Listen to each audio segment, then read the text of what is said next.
नमस्कार भक्तजनों, आज मैं आप लोगों के सामने ब्राह्मण कुमार कौत्स और महाराज दानवीर महाराज रघु की कहानी आप लोगों के समक्ष लेकर के आई हूँ। जब ब्राह्मण कुमार कौत्स ने शिक्षा पूर्ण की तो अपने गुरु से उन्होंने दक्षिणा मांगने के लिए कहा, और जब गुरु ने उन्हें मना किया, बार बार आग्रह करने पर गुरु ने उनसे कुछ ऐसा मांगा जो कौत्स के लिए संभव नहीं था। तो उन्हें ऐसा लगा कि उनकी इस मांग को महाराज रघु ही, जो दानवीर थे, उनके यहाँ से कोई भी खाली वापस नहीं जाता था, वही उनके मांग को पूरा कर सकते हैं। तो कौत्स महाराज रघु के पास पहुंचे। महाराज रघु ने उनका स्वागत करते हुए कहा, आज मैं कृतार्थ हुआ। आप जैसे तपोनिष्ठ वेदज्ञ ब्रह्मचारी के स्वागत से मेरा गृह पवित्र हो गया। आपके गुरुदेव श्री वरंतंतु मुनि अपने तेज से साक्षात अग्निदेव के समान हैं। उनके आश्रम का जल निर्मल एवं पूर्ण तो है।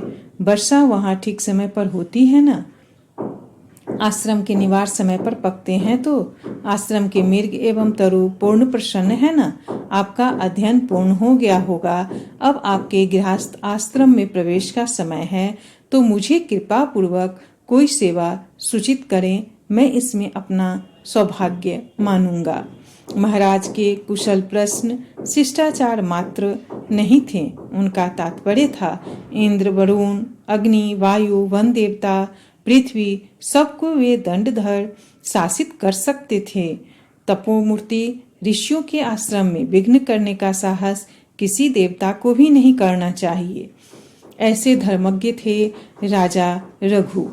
आप जैसे धर्मज्ञ एवं प्रजावत्सल नरेश के राज्य में सर्वत्र मंगल सहज स्वाभाविक है, ऐसा ऋषि कौत्स ने कहा।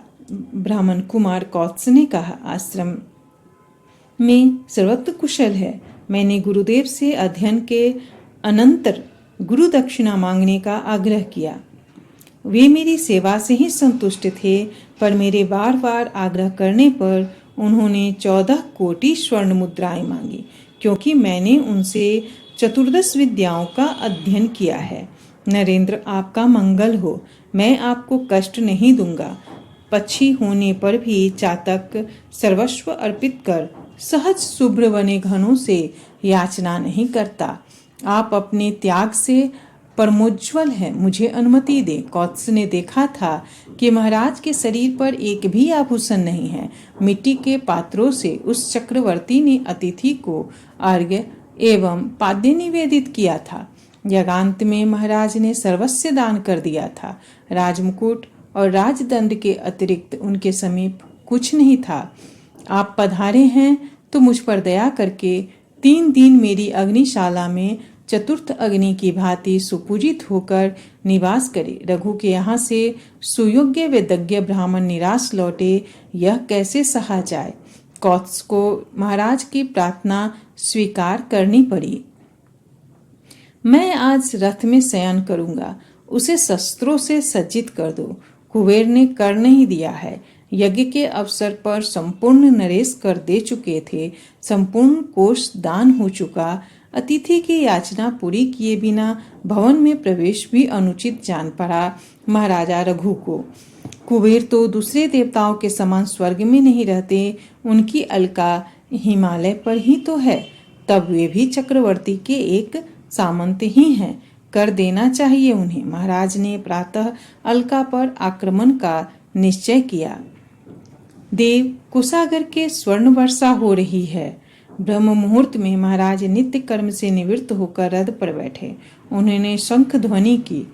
इतने में ही दौड़ते हुए कोषाध्यक्ष ने निवेदन किया। वे कोषागर के प्रातः पूजन को गए थे। कुबेर ने इस प्रकार कर दे दिया था। यह द्रव्य आपके निमित्त आया है। ब्राह्मण के निमित्त प्राप्त द्रव्यों से मैं या मेरी प्रजा कोई अंश कैसे ले सकती है? महाराज रघु ने यह आग्रह किया, और महाराज का आग्रह भी ठीक ही था। ब्राह्मण कुमार कौत्स ने कहा, मैं ब्राह्मण हूँ, शील या कन मेरी विहित वृत्ति है। गुरु दक्षिणा के 14 कोटि स्वर्ण मुद्राओं से अधिक एक का भी स्पर्श मेरे लिए लोभ तथा पाप है। ब्रह्मचारी कौत्स का कहना भी उचित ही था। आज के युग में जब मनुष्य दूसरों का स्वत्व का हरण करने को नित्य सोत्साह उद्यत है, यह त्यागमय विवाद कैसे समझ सकेगा वह। ब्रह्मचारी 14 कोटि मुद्रा ले गए और शेष ब्राह्मणों को दान दे दी गई। ऐसे थे महाराज रघु और ब्राह्मण कुमार कौत्स। धन्यवाद दोस्तों। अगर कहानी पसंद